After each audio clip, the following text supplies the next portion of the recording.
இந்தியாவிலிருந்து அமெரிக்கா நாட்டிலுள்ள மிகப்பெரிய நகரத்துக்கு சென்ற ஒரு சாமர்த்தியமான நம் நாட்டு இளைஞன் அங்குள்ள மிகப்பெரிய சூப்பர் மார்க்கெட்டுக்கு சென்று அதன் முதலாளியை சந்தித்து தனக்கு ஒரு விற்பனையாளர் வேலை தருமாறு கேட்டான். இந்தியாவில் ஏற்கனவே விற்பனையாளராக பணிபுரிந்த அனுபவம் உண்டென்றும் சொன்னான். அவனது தோற்றத்தால் கவரப்பட்ட முதலாளி அவனை வேலையில் அமர்த்தி கொண்டார். குண்டூசி முதல் விமானம் வரை கிடைக்கும் சூப்பர் மார்க்கெட் அது. முதல் நாளன்று அவனுக்கு மிகவும் கடுமையான வேலை. மாலையில் பணி முடிந்ததும் அவனை வரவழைத்த முதலாளி கேட்டார், இன்று உன்னால் எத்தனை வாடிக்கையாளருக்கு விற்பனை செய்ய முடிந்தது? இளைஞன் ஒருவருக்கு விற்பனை செய்ததாக சொன்னான். முதலாளிக்கு கோபம் வந்துவிட்டது. இங்கே சராசரியாக ஒவ்வொரு விற்பனையாளரும் 20 வாடிக்கையாளர்களுக்கு பொருட்களை விற்பனை செய்ய வேண்டும். சீக்கிரம் உன்னுடைய விற்பனையை அதிகரிக்காவிட்டால் உன் வேலை பறிபோய்விடும் என்று எச்சரித்தார். சரி, அந்த ஒரு வாடிக்கையாளருக்கு எத்தனை டாலருக்கு விற்பனை செய்தாய்? இளைஞன் சொன்னான், 9,83,005 டாலர்கள். அதிர்ச்சி அடைந்த முதலாளி, அப்படி என்ன விற்றாய்?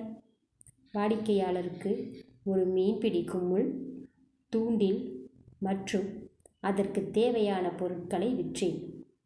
ஆனால் அவற்றின் விலை இவ்வளவு இல்லையே என்றார் முதலாளி. உண்மைதான். இவற்றை அவர் வாங்கிய பின் கடலில் சென்று மீன் பிடிக்க படகு இருக்கிறதா என்று கேட்டேன். அவர் இல்லை என்றதால் நமது படகு பிரிவுக்கு அழைத்துச் சென்று காட்டி ஒரு 20 அடி நீள படகை விற்றேன். இந்த நீளமான படகை எப்படி எடுத்துச் செல்வீர்கள் என்றேன். அவரிடம் அவ்வளவு பெரிய கார் இல்லாததால் ஒரு டீலக்ஸ் 4x4 பிளாசர் ஓலக்ஸ் வேகன் காரையும் விற்றேன். நடுவே ஓய்வில் அவருக்கு தங்க இடம் இல்லாததால் மிகப்பெரிய டென்ட் ஒன்றையும் விற்றேன். அவர் இவ்வளவையும் வாங்கவா உன்னிடம் வந்தார்? நம்ப முடியாத முதலாளி கேட்டார். இல்லை, அவர் தனக்கு தலைவலிப்பதாகவும் ஒரு தலைவலி மாத்திரை வாங்க வந்ததாகவும் தான் சொன்னார். நான் தான் தலைவலிக்கு நல்ல மருந்து, இந்த மீன் பிடிக்கும் பொழுதுபோக்கு என்று சொன்னேன். முதலாளி கேட்டார், ஆமாம், இந்தியாவில் நீ எங்கு வேலை செய்தேன் என்று சொன்னாய்? அங்கு தனியார் மருத்துவமனையில் மாஸ்டர் செக்கப் பிரிவு ஆலோசகராக இருந்தேன். ஏன் கேட்கிறீர்கள்?